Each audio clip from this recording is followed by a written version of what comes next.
सचिन माथुर जी। महाराज जी, आपके चरणों में सादर नमन। महाराज जी, शास्त्रीय पद्धति से मंत्र उच्चारण कैसे किया जाता है? क्या सत्संग में बताए सभी मंत्रों का जप शास्त्रीय पद्धति से करना होता है? मंत्र वही जो गुरु देता है, ध्यान रखना। पढ़ के और जपना वो एक अलग चीज होती है, लेकिन जो गुरु परंपरा से सिद्ध होता चला रहा है, वो जब कान में मंत्र जाता है तो गुरु खुद पद्धति बताते हैं, ऐसे जपना। शास्त्रीय पद्धति से ऐसे लेके सिद्ध करना बहुत कठिन बात है। जो गुरु आचार्य परंपरा से मंत्र आता है वो सिद्ध मंत्र आता है, अमुक अमुक अमुक अमुक अमुक अमुक, वो सब सिद्धों के द्वारा है ना। उसका साक्षात्कार किए हुए महापुरुषों से जब मिलता है, फिर हमको तो थोड़ा सब, जैसे चिंगारी है, थोड़ा पूछ रखो, वो आग ज्वाला बन गई। अब चिंगारी पैदा करने के लिए अरण्य मंथन करना, तो ये जो मंत्र है सब सच्चिदानंद में, पर गुरु प्रदत्त मंत्र। जब आप निष्ठा से भगवत मार्ग में चलोगे तो सबसे पहले भगवान की कृपा होगी कि गुरु मिल जाएंगे। देखो, ध्रुव जी ने जब उनकी माता ने खींच के, जा, अगर तुझे सिंहासन पर माँ पिता की गोद में बैठना है तो तपस्या कर और वरदान मांग। सुरुचि के गर्भ का बालक में, तू सुनीति के गर्भ से पैदा हुआ है, ध्रुव जी से कहा, भी माता के गर्भ। ऐसा नहीं, वो गए और माता जी बोले, माता जी इनका ठीक है, क्योंकि मुझे महाराज अब दासी भाव से भी नहीं देख रहे हैं, यद्यप बड़ी महारानी वही है और सुरुचि नवीन। तो उन्होंने कहा, महाराज जब ऐसा है तो उसका कहना भी ठीक है, बेटा यदि वास्तविक तुम पद प्राप्त करना चाहते हो तो भगवान की आराधना करो, ये सत्य वचन है, भगवान जो चाहोगे दे देंगे। चल पड़े 5 वर्ष के बालक, तो गुरु ना ढूंढना पड़ा, ना बुलाना पड़ा, ना चिंतन करना पड़ा। नगर से निकलते ही नारद जी मिल गए। कहाँ ध्रुव, कहाँ जा रहे हो? बोले, महाराज आपको पता होगा कि ऐसी ऐसी घटना घटी और अब मैं जाकर भगवान को रिझाऊंगा। तो उनका अभी चलते हैं, महाराज उत्तानपाद को आदेश करते हैं, अभी वो राज तिलक कर देंगे युवराज पद पे, तुम्हारा नहीं जाने की जरूरत। ध्रुव ने सोचा अभी कदम बढ़ाया तो युवराज पद मिलने की बात आ गई, अब तो रुकेंगे ही नहीं महाराज, अब तो निश्चित भजन कर ले जाएंगे। तो बोले, वहां बहुत सिंह है, सर्प है, बिच्छू है, भय और प्रलोभन। उनका महाराज क्षत्रिय कुल में जन्म हुआ है, एक बार कदम बढ़ा दिया तो पीछे हटाएंगे नहीं, चाहे मृत्यु क्यों ना आ जाए। चेला पक्का, गुरुमंत्र उसी समय दे दिया, मांगना नहीं पड़ा, 12 मंत्र गुरुमंत्र दिया और बोले जाओ। 6 महीने में भगवत साक्षात्कार कर लिया, क्योंकि सिद्ध मंत्र गुरु प्रदत्त है ना, बहुत जल्दी। तो मुझे लगता है गुरु का वर्ण करके उनके द्वारा दिए हुए मंत्र से फिर हमारा काम बहुत जल्दी बन जाए। मंत्र मूलम गुरु वाक्यम, गुरु के वचनों से निकला हुआ मंत्र। महर्षि, आपने सत्संग में कृष्णाय वासुदेवाय वाला मंत्र बताया था, उसको किस विधि से जपा जाए फिर? ये तो प्रार्थना पुकार है, उसका जप का मतलब थोड़ी है। पुकार कैसी विधि से किया जाता है? आर्त भाव से। 20,000 राजाओं को बलि देने के लिए बंद किए हुए जरासंध, और समय नजदीक आ रहा है, पशुओं की तरह बलि दे देगा 20,000 राजाओं को। अब उनको एक ही बात केवल पता है कि भगवान बचा सकते हैं। तो किसी एक आदमी को सबने प्रार्थना करके कहा, द्वारिका में जाके एक बार भगवान से मेरी प्रार्थना कर दो। और वो आर्त भाव से सब यही पुकार रहे हैं, कृष्णाय वासुदेवाय हरे परमात्मने प्रणत क्लेश नाशाय। इसमें प्रधानता हृदय के आर्त भाव की, हे नाथ, हे कृष्ण, हे करुणामय, आप अपने शरणागतों के दुख को निवारण। भगवान गए,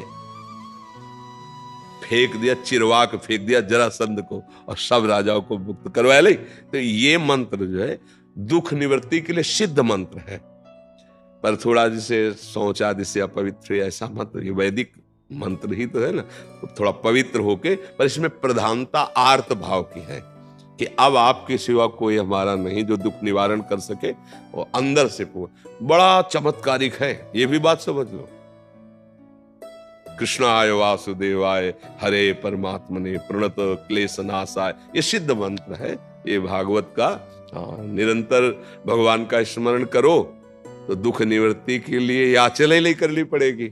बात समझो, अगर आपको नहीं रहा जा रहा तो फिर आपको ये अनुभूत मंत्र है, ये ऐसा नहीं है कि व्यर्थ चला जाएगा, नहीं। तो इसलिए महर्षि, इसमें एक प्रश्न था, आपके सत्संग के माध्यम से हमें सुनने को मिलता है कि सब संत भगवानों की अलग अलग निष्ठा होती है, तो जो कोई अगर वो आज्ञा ऐसे कर देते हैं जो हमारे गुरुदेव ने हमें कुछ अलग आज्ञा किया है, तो उस कंडीशन में हमें क्या करना चाहिए? देखो, आज्ञा पालन तो सिर्फ गुरु वाणी का होता है, सेवा हम किसी की भी कर सकते हैं।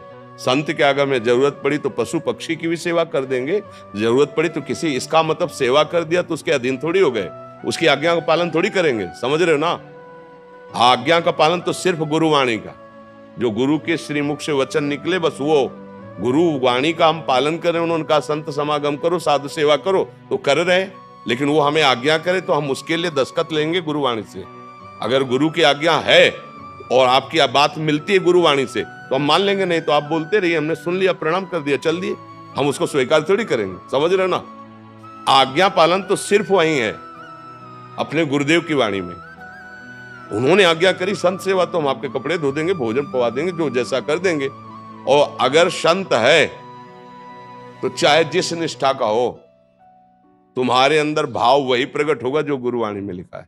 संत की ही वाणी तुमको वहां प्रकाशित करके वहां पहुंचा देगी जो गुरु कह रहे हैं। आप देख लो, हमने तो देखा है अन्य उपासना वाले महापुरुषों के जब समीप गए, उनके चरणों में पड़े, तो हमारे इष्ट की भक्ति बढ़ी है, हमारे गुरु चरणों में प्रेम बढ़ा है। ऐसा नहीं हुआ है कि उनके पास जाने से हमारे गुरु चरणों में प्रेम, हमें और गुरु प्रेम बढ़ा है। तो जहां सच्चे संत महापुरुषों की सेवा होती तो इष्ट और गुरुवाणी में प्रेम बढ़ता है। इसीलिए तो आज्ञा करिए कि संतों का समागम करो, साधु सेवा करो। तो इसका मतलब नहीं कि अगर हमारी सिद्धांत पद्धति से विरुद्ध कोई आचरण करे तब तो फिर मानना ही नहीं है ना। हमारे केवल आज्ञा है, भूखा है तो भोजन दे दीजिए, जरूरत है तो शरीर सेवा कर दीजिए, वो भी ढूंढ के नहीं करना। जहां हमें गुरु प्रसाद से पहुंचा दिया गया या वो हमारे समीप आ गए तो, नहीं तो हम अपने गुरु के द्वारा दिए हुए नाम मंत्र वाणी और उनके आदेशानुसार चल रहे हैं, हमें किसी की जरूरत नहीं। बात समझ लीजिए, हमारे समीप कोई आ गया है तो अगर भूखा है या वस्त्र है या औषधि है वो हम सेवा कर देते हैं। और अगर आज्ञा कोई ऐसा करता है जो हमारे सिद्धांत के विपरीत है, हम सुनते ही नहीं। ऐसे सिद्धांत से चला जाता है। आज कुछ भक्तों ने आपके श्रीमुख से नाम चाहा। हम तो वृंदावनवासी, राधा उपासी, राधा राधा रटते, राधा वल्लभ श्री हरिवंश रटते। आपको जो गुरुदेव ने नाम दिया है, खूब नाम जप करो। ये बात समझ लीजिए कि सब साधन जितने हैं वो सब प्रभु के ही है, पर मन को जीतने का एकमात्र उपाय नाम जप है। जब तक आप नाम जप नहीं करेंगे तब तक मन की मनमानी बंद नहीं कर पाएंगे।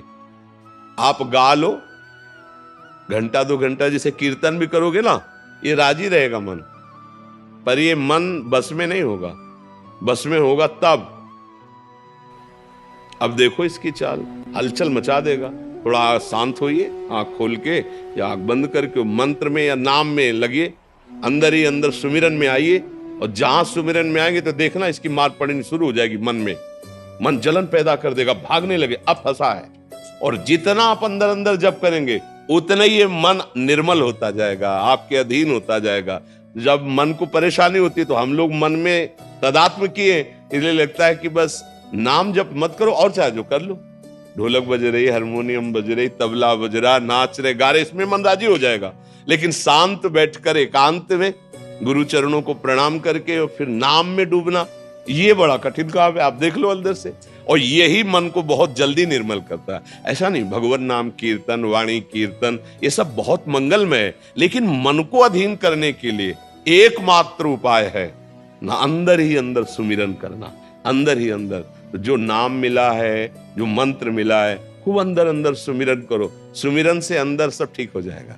बढ़िया अंदर मन प्रसन्न है ना, तो बाहर से चाहे जितनी विपत्ति हो आप आनंदित। और अंदर से मन कलुषित है तो बाहर चाहे जितनी सुख सामग्री हो आपको सुख अनुभव में नहीं आएगा।